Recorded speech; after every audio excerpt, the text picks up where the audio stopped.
Olá, meu nome é Alessandra Marcolin, eu sou professora do Departamento de Ginecologia e Obstetrícia da Faculdade de Medicina de Ribeirão Preto, da Universidade de São Paulo, e o tema da aula de hoje é Coreminilrex. Este é um segundo módulo relacionado a essa aula e que diz respeito à conduta na Coreminilrex.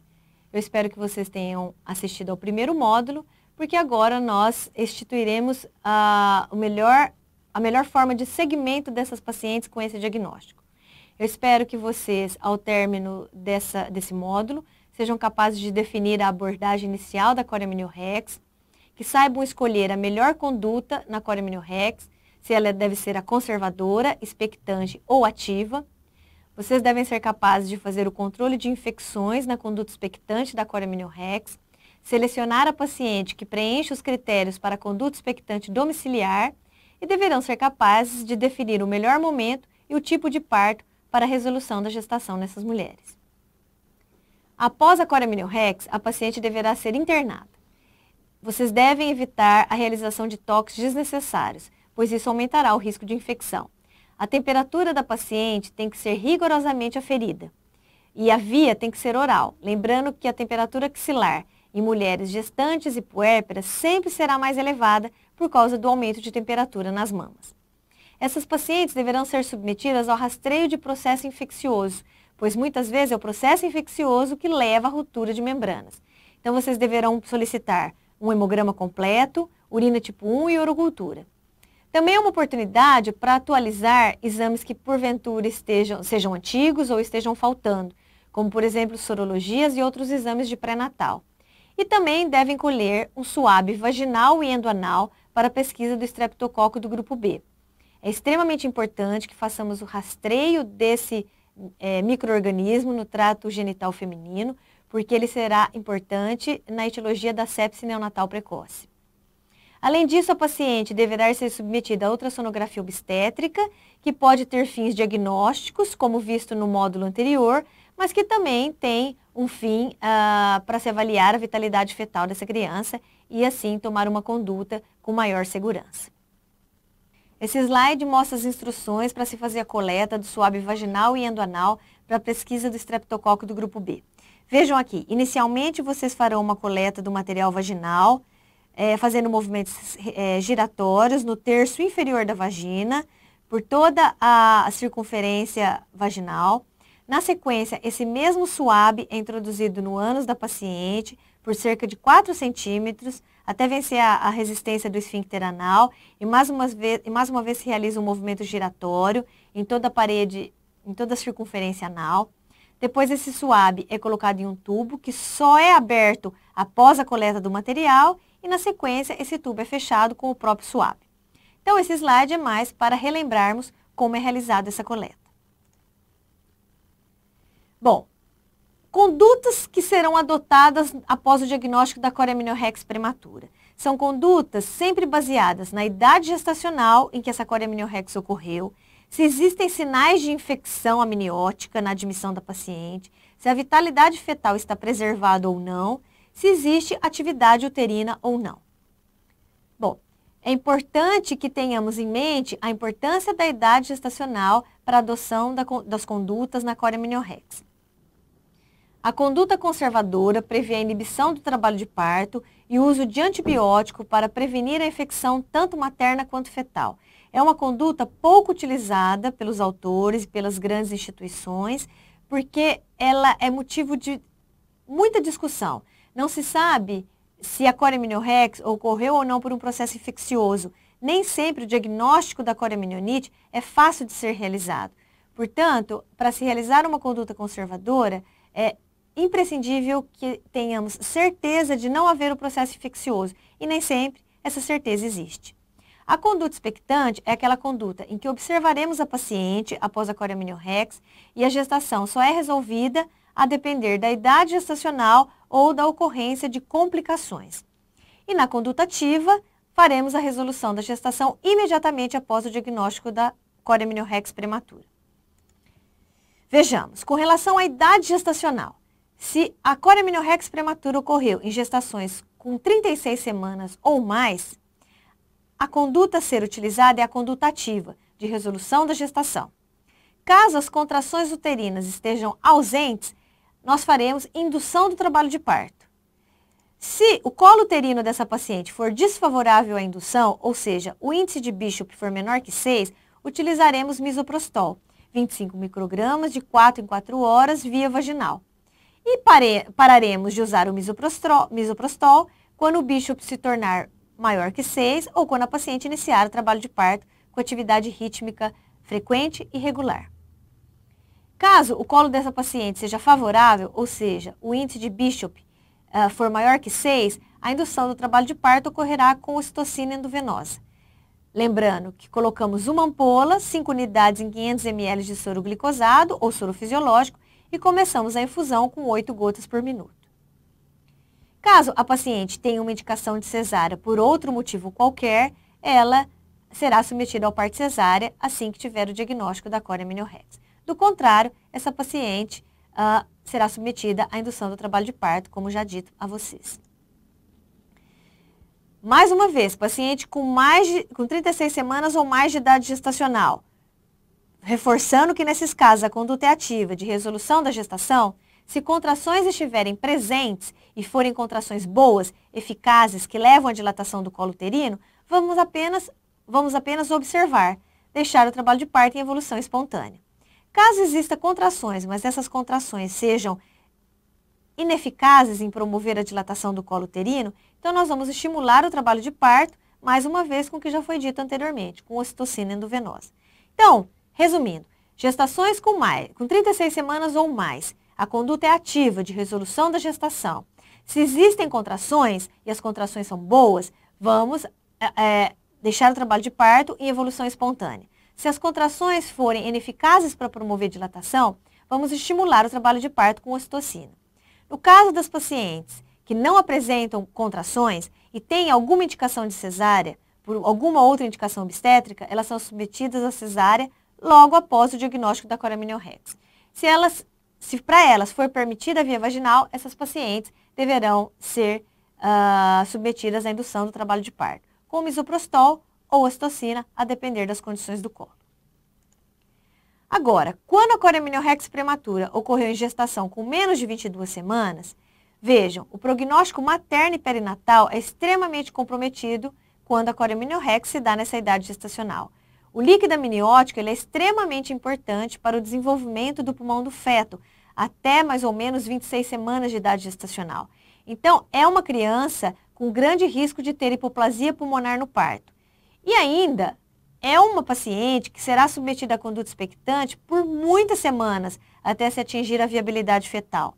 Portanto, ela corre um risco objetivo de infecção. Nesses casos, orienta-se a conduta ativa de resolução da gestação, por causa desse prognóstico ruim, tanto para a mãe quanto para o recém-nascido. Esses dados deverão ser informados aos pais, que devem concordar com essa conduta ativa.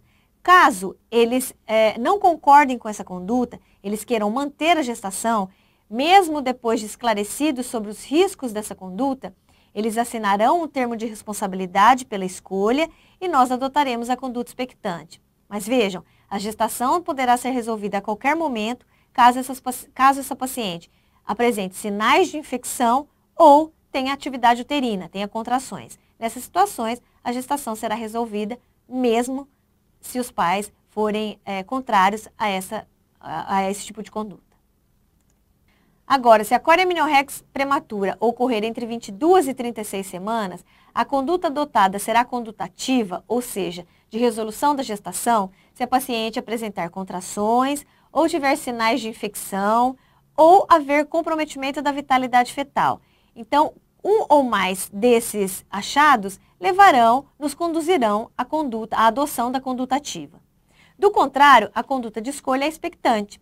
Entre 22 e 36 semanas, essa criança, esse recém-nascido, ainda apresentará elevadas taxas de morbimortalidade pelas complicações relacionadas à prematuridade.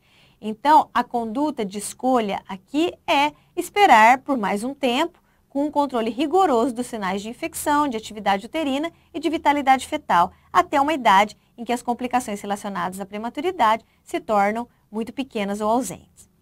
Fazem parte dessa conduta o repouso materno, repouso relativo, a hiperidratação via oral para aumentar a produção de líquido, o controle tanto clínico quanto laboratorial de sinais de infecção, tanto infecção materna quanto fetal, a avaliação diária de vitalidade fetal, tanto pela cardiotocografia quanto pela avaliação do perfil biofísico fetal, e ainda a administração de corticoide para acelerar a maturidade pulmonar desse feto, preparando para algum evento, para qualquer evento, que leve a uma resolução prematura da gestação.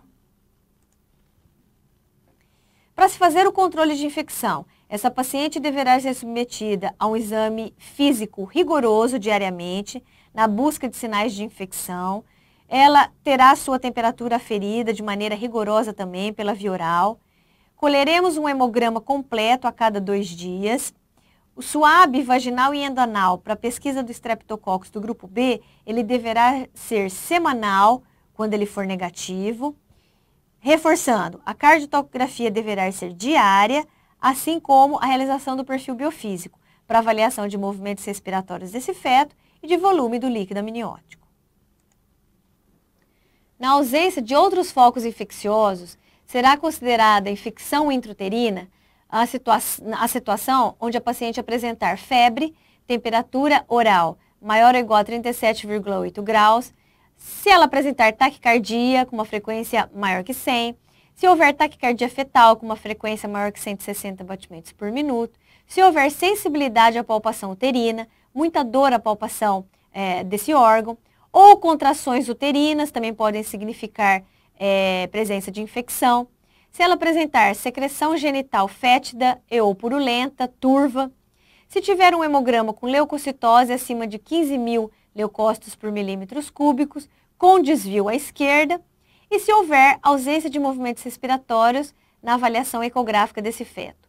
Se ela tiver febre como sinal maior, já nos autoriza a dar esse diagnóstico de coreamnionite, ou 2 desses outros sinais considerados menores. Após o diagnóstico da infecção intrauterina ou coreamnionite, a conduta obstétrica deixará de ser expectante para se tornar ativa. A gestação deverá ser resolvida independente da idade gestacional. E a essa conduta se associa a prescrição de um esquema antimicrobiano. Iniciamos antes do parto clindamicina e após o parto acrescentamos a esse esquema antimicrobiano a gentamicina. A ocitocina deverá ser prescrita no puerpério para auxiliar na contratilidade uterina, que muitas vezes é prejudicada pelo processo infeccioso inflamatório, e também para ajudar na eliminação de conteúdo infectado, conteúdo intrauterino infectado. O antibiótico deverá ser mantido até melhora clínica da paciente e até ela apresentar 48 horas sem febre. Para algumas pacientes bem selecionadas, é possível se adotar a conduta expectante domiciliar. Ela é útil porque ela evita o tempo prolongado de internação, diminui, portanto, o risco de infecção hospitalar e evita grandes transtornos na dinâmica da família dessa paciente, que ficará muito tempo afastada do seu lar. Mas ela só deve ser adotada para aquelas pacientes que são extremamente confiáveis e intelectualmente capazes de seguir as orientações dadas. Elas têm que ter força de vontade para aderir às medidas propostas. Além desses pré-requisitos, é importante outros pré-requisitos para se adotar a conduta expectante domiciliar. O feto deve ser cefálico, a vitalidade do mesmo deve estar preservada, não pode existir qualquer sombra de dúvida com relação à infecção. As culturas colhidas devem ser negativas, tanto urocultura quanto SWAB vaginal e endoanal para pesquisa do estrépito. A paciente não pode ter mais de 3 centímetros de dilatação cervical. Ela deve estar ciente que deve adotar repouso físico e sexual e deve aderir a essas condutas. Ela deverá realizar curva térmica oral de 4 em 4 horas e retornará ao serviço 3 vezes por semana para avaliação clínica e laboratorial de sinais de infecção.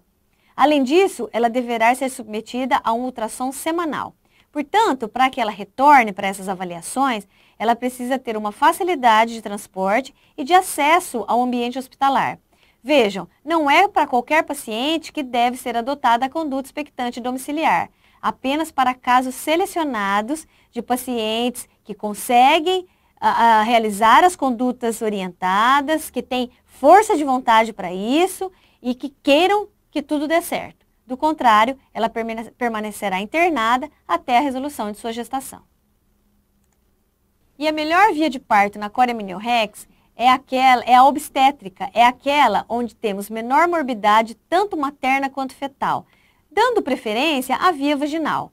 Mas, mais uma vez, vai depender das condições maternas, da viabilidade desse feto e da sua vitalidade, para que assim possamos fazer opção pela melhor via de parto. E nesse slide nós temos um resumo da conduta na coreminilrex prematura de acordo com a idade gestacional. Vamos lá.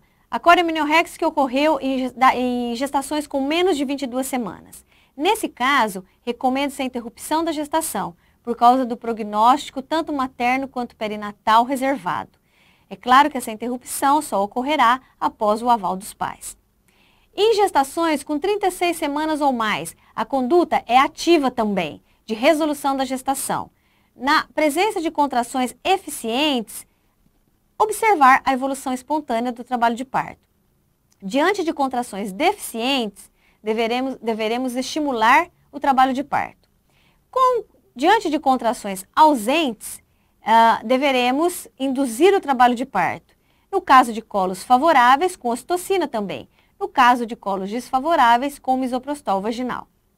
As pacientes que têm qualquer outra indicação de cesárea serão submetidas à cesárea sempre que optarmos pela resolução da gestação.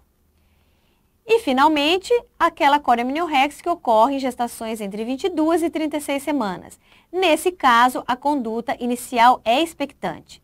A conduta mudará para ativa quando houver sinais de infecção, quando houver contrações uterinas ou comprometimento da vitalidade fetal. Do contrário, a conduta, como eu já disse, será expectante, sem contrações, sem infecção e vitalidade fetal preservada. Sendo assim, terminamos o segundo módulo, que diz respeito à conduta na coreminilrex prematura. Espero que vocês tenham aproveitado essa aula e que estejam dispostos a assistir o terceiro módulo, que diz respeito às controvérsias e complicações relacionadas à coreminilrex. Mais uma vez, muito obrigada pela sua atenção.